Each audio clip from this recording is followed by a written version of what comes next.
She can Is tell that Mike Adeline? wants me to make room for her too.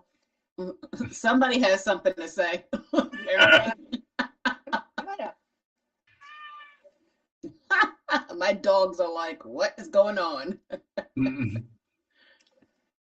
I thought of you the other day, Dorothy.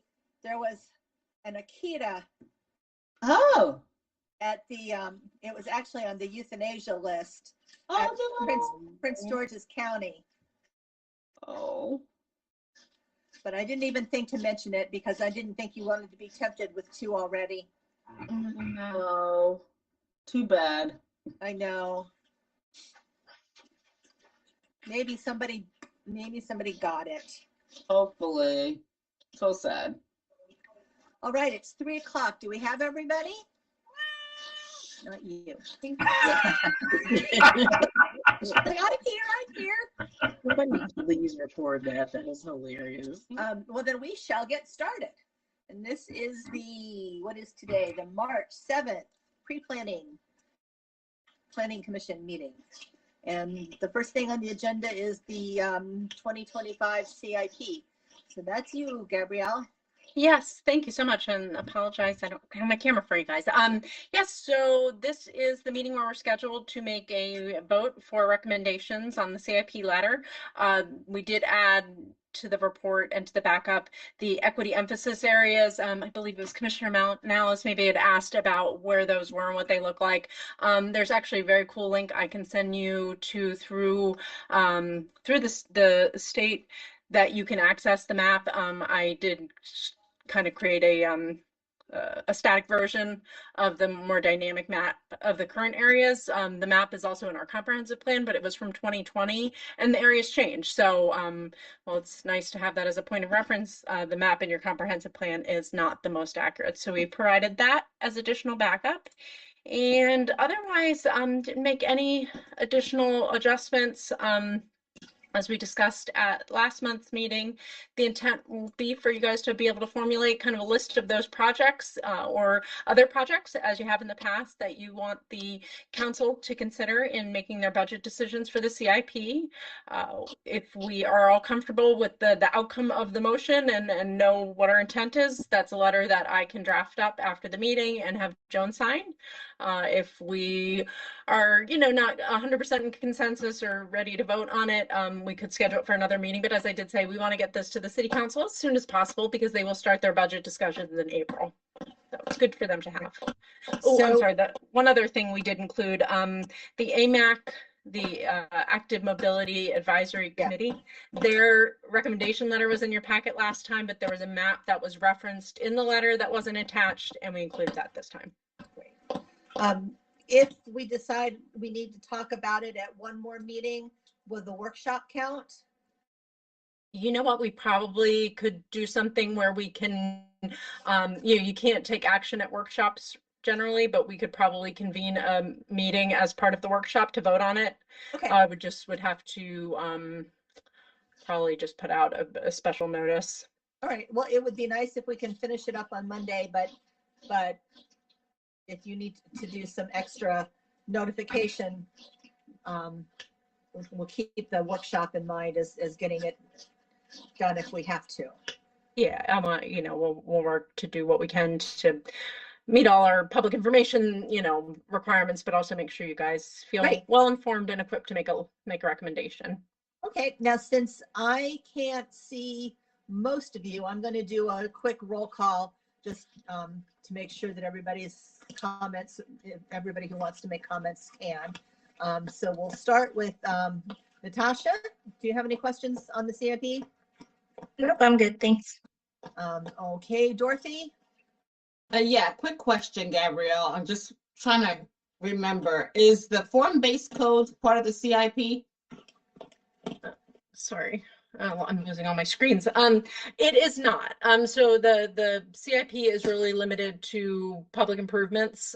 So the form-based code could result in capital improvement projects, but think of the form-based code more as the policy setting document from which potential public improvements could be necessary And then those would translate into specific CIPs. So, for example, in the form-based code for East Street, there's a regulating plan which contemplates different parkland location or maybe new road construction. So those, once the form-based code's adopted, we know that those are things we agree to as a community. Then those road connections could translate into CIPs. Okay, now I do recall us also sending a separate letter along with a CIP where we discussed certain things that we felt were important, I think. Are we still allowed to do that? You guys are allowed to do whatever you like. No, yes, I think, if there are other things, we want to make sure we distinguish between the capital improvement program projects that you're required under state law and under our own code to opine on and provide recommendations.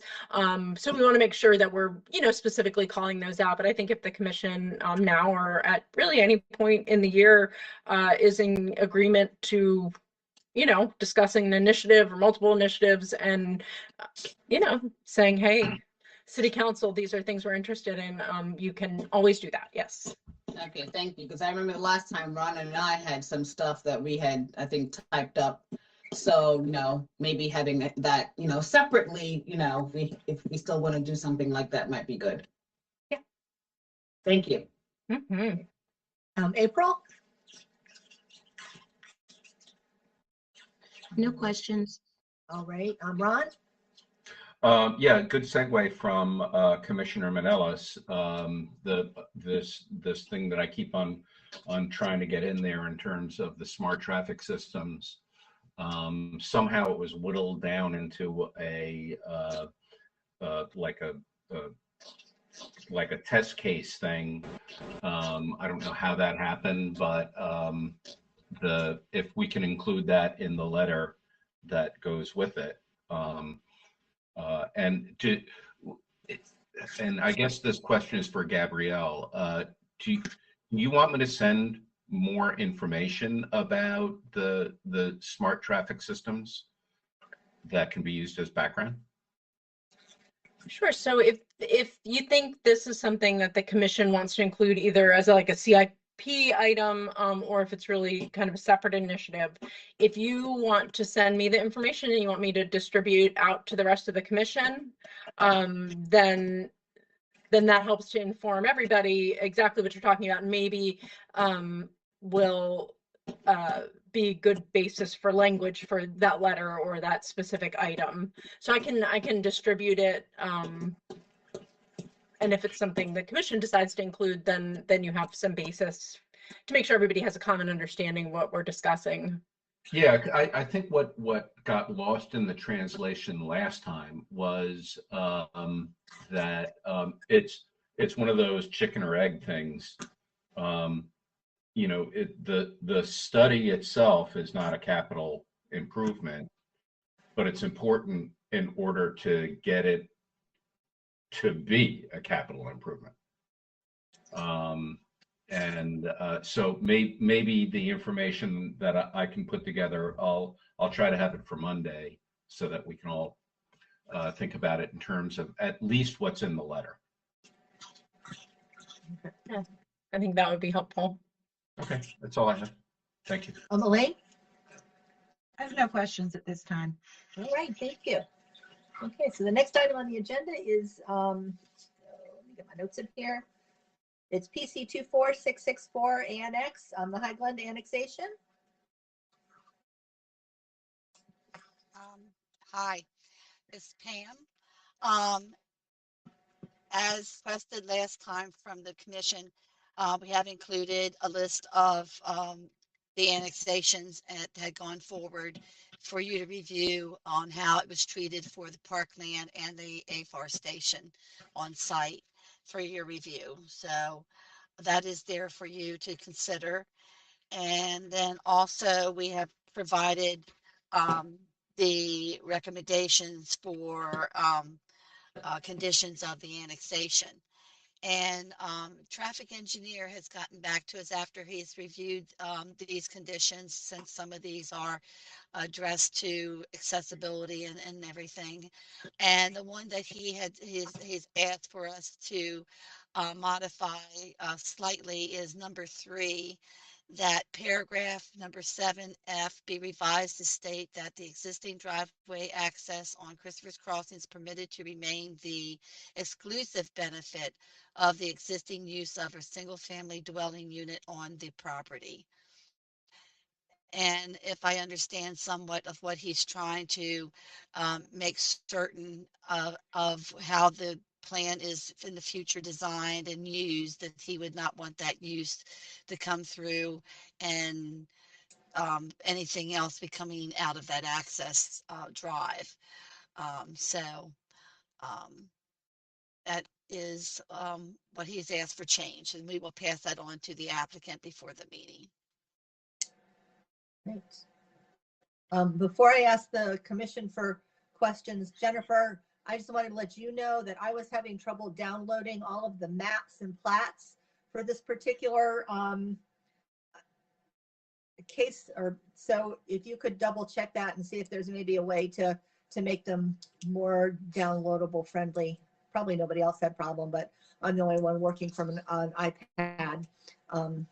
But so I can get them before Monday, that would be great. All right, we'll do questions. Natasha? So with that revision there, like, is that saying like they don't want anyone, like almost like a private property? Is that how I'm understanding what they're trying to request? Like there's just no one can get on it? Yeah, I don't think he wants any more intensive use to that drive going on, and he's allowed that to continue because there is an existing use there. But he did not want the rest of the property or the development to use that and intensify the use of that drive. Is it going to be blocked off, or like how would they enforce that, if especially if it's been used in that manner so far? I would think somewhat there would probably be maybe no internal roads connecting to it. Okay. Yeah, this is Cherry, and if I can weigh in, Oh, okay.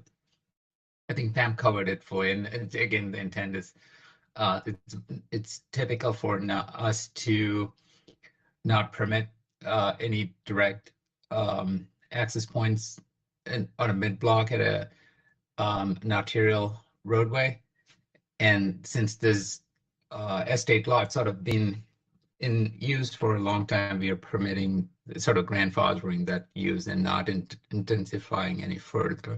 So from a site design standpoint, when they get, say the annexation goes through and they get to a site design, then they will look at a design that do not, internal road network will be oriented towards Yellow Spring Road rather than have a connection to this existing road. And my guess is that this will be at some sort of an estate lot they will carve out from the overall development at that point. Thanks. Dorothy? No question, just comment. Thank you, Pam, for isolating the March update so we're able to see what, what the latest information is. Appreciate that. Thank you. April? I have no questions at this time. All Thank you. right, Ron? I just heard one thing that Pam said that I really didn't understand is the applicant has to respond. I thought I heard you say the applicant has to respond to something, but isn't this the applicant who is filing this, that wants to have his basically driveway remain the way it is? If I'm understanding it correctly. What I said was that because this has already been published and they've already looked over the report, I just want them to make them aware of the small change on this number 3. Got it. Okay. Okay, I'm good. Thanks. Elaine? No questions at this time, thanks. All right, great, thank you. I don't have any more questions. So the next item on the agenda is PC 24-665 ZMA, the Faith Church zoning map amendment. And this one, we really have not changed anything, I think, from the first time around, except showing you that, listing to you the recommendation of a positive recommendation to the city council for the rezoning. All right. So I'll real quickly do the roll call again. Natasha, No questions. Dorothy, None from me, thank you. April, No questions. Ron, None, thanks. Lane. No questions, thanks. All right, sounds like we're good on that one. Moving right along, we have PC 23-674 FSU, the final plat for the O'Rear. And I'm going to cover that one real quick. So this is Sharon was working on this application. This is the final plat to reconfigure some existing parcels in order to further subdivide the one larger lot being created, and that plan will come before you separately. But this kind of is establishing the lot configuration necessary to further subdivide. As part of the review, there are kind of two critical things to keep in mind. One, you are being asked to consider a modification to the lots and block section of the code, which establishes standards for how lots are subdivided. One of the requirements is for the maximum length of a panhandle, and what a panhandle is that long kind of stem portion of a flag-shaped lot, kind of the flagpole. The remaining residential lot is going to be a panhandle lot, and the length exceeds what is allowed by code. So they are asking for approval of that modification.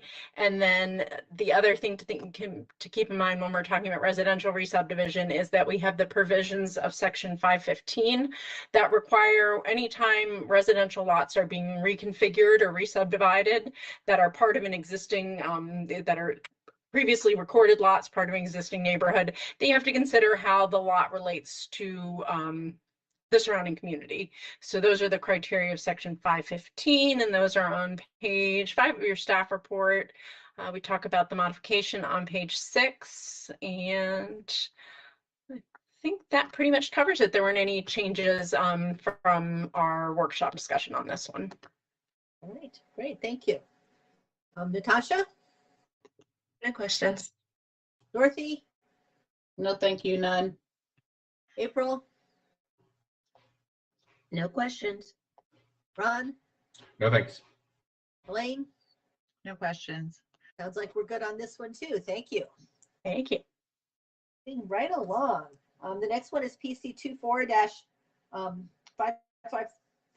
FSI, the Cabana Air final site plan.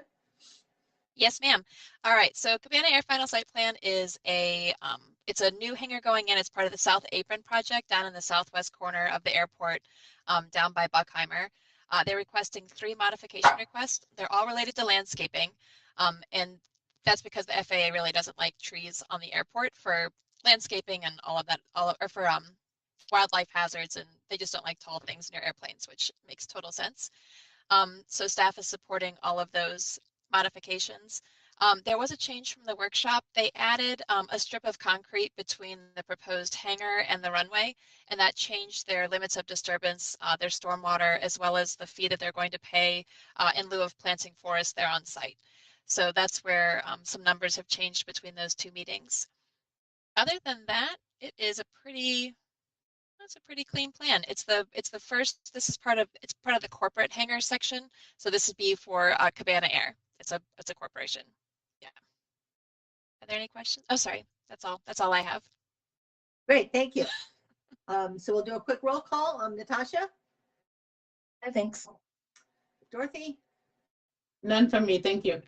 April, No questions. Ron. Yeah, the question about the plantings, and I'm not sure with some of the things that we've gone through recently.